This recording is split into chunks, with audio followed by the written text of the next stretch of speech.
it's genuinely true. Like, you cannot date your type. Go back and watch that whole entire video. And if you're seeing this off of TikTok, you can come to TikTok, click through, and watch that whole video. Basically, there's a woman who's talking about how she spent so many years dating men that she was attracted to, that was her quote unquote type, you know, the light skin, it's super desirable man, blah, blah, blah, blah, blah.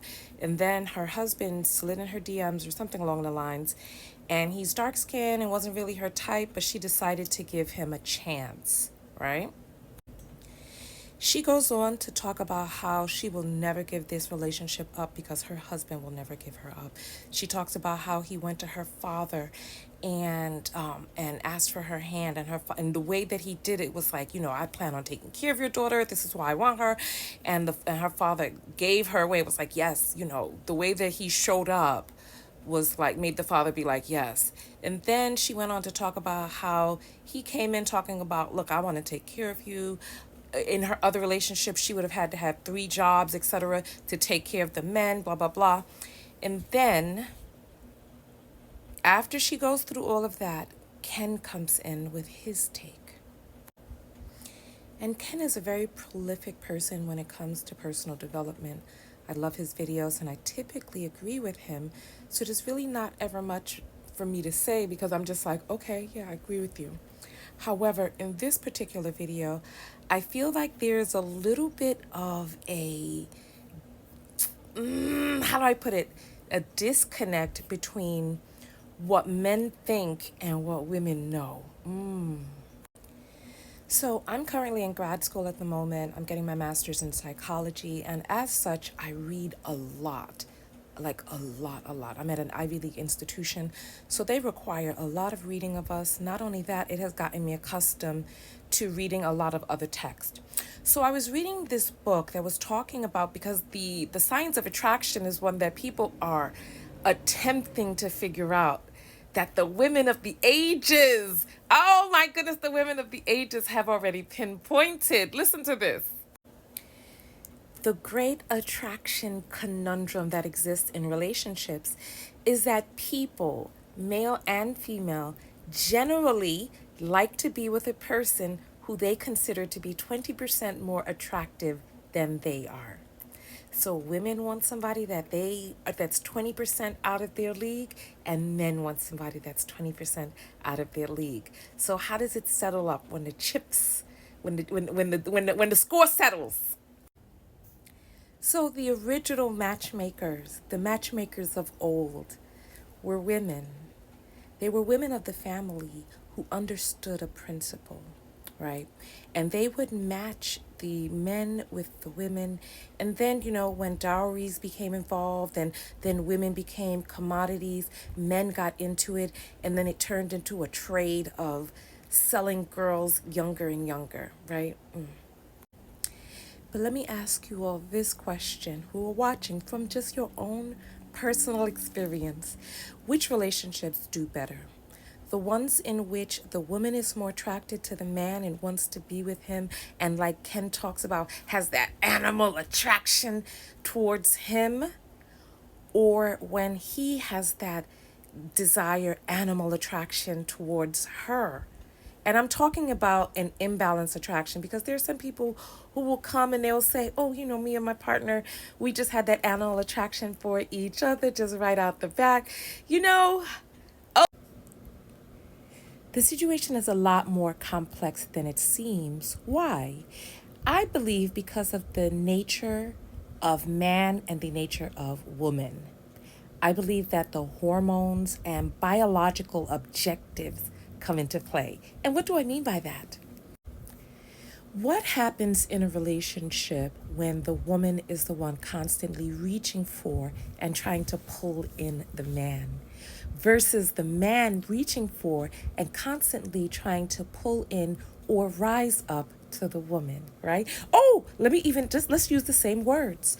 What happens in a relationship when the woman is constantly trying to quote unquote rise up to the man, versus when the man is constantly trying to rise up to the woman?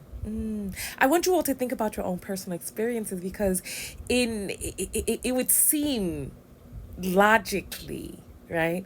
It would seem like logically, oh yeah, that woman must have that animal desire for her man. She must be super physically, like super on the surface attracted to him, because in men's mind, they know how they feel when they're super attracted and that woman is their muse and they are fighting through hook and crook to be able to impress her. Oh, listen to this. This is the book, one of the original books of Napoleon Hill, Think and Grow Rich. This book is over 20 years old, so it is old, it's yellow, it's falling apart. I read this book when I was in my 20s. And I came back to it a few years ago, reading it slowly and then more aggressively this year, the top of this year. And I got all the way to the section in the back on sex transmutation. Now, this is a book about thinking and growing rich. So why is he talking about sex? Men, their sex drives, and their ability to maintain, hold, get, or even strive towards wealth is all what? Primarily based in what? In who? In where? Oh my goodness, listen to what it is that I'm saying. Sex. Okay, the video is getting long and it's about to run out. So I'm just going to just jump into the point, because I want to present things in such a way that you're able to think about it, rationalize, and let the thought blossom and flower in your own minds. So in the book, Napoleon Hill, he interviewed tens of thousands of the most successful men and got information from them on what makes them successful. And transmuting that sexual energy, that sexual desire, that wanting to please woman turns into wealth and riches for men. Who benefits more from relationship, ladies? Men or women? By now, in the year of her goddess 2024, we all know that it's men who benefit more. They live longer, they earn more money, they get to create families and continue on their DNA. But not only that, the very reason for their desire to even want to create, maintain, hold on to, and accumulate large amounts of wealth is because of what, ladies? Because of women, because of women, because of, if he's lucky, one woman in particular in which he can experience love, sex, romance, and the emotions of all of those combined are an elixir that Napoleon Hill says is the closest that you can get to being God here on earth. Oh, listen to me. Before the video cuts, I want you to know I'm Tanya TKO and I'm a self-love specialist. If you enjoy this video and like other videos like this, follow me here or on YouTube, which is my main platform where I do most of my lives, right? Let's talk about the biological difference between men and women. What is the what is genetic success for a man? To spread his seed far and wide. What's genetic success for a woman? To get the best man for her one seed. So let's talk about how that creates the difference in who should be most attracted to whom. What happens when it's the woman who is most desirous of the man? Is that man going to stay and be faithful out of obligation of her desire? Oh, listen, it's been here for the ages, we know.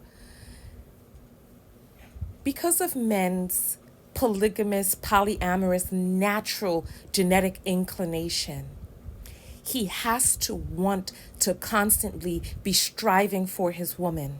He has to want to always be reaching up. She has to be the one that he is most attracted to. A woman, because of oxytocin and the binding hormones that she has, she will bind to a man that she will be faithful and be with him forever. Once those chemicals get bound onto him, whether he's attractive or not, ladies, how many times have you fallen for and stayed stuck on a man that you weren't originally attracted to, and how hard it was to get away and get out of that situation? Listen, Sadly, because of man's nature and the superficiality embedded within, he has to constantly be striving to impress his woman and have a woman that he does not want to lose, that he is constantly trying to reach up to gain and keep the affections thereof. Listen, leave your comments below. Am I lying or is you crying?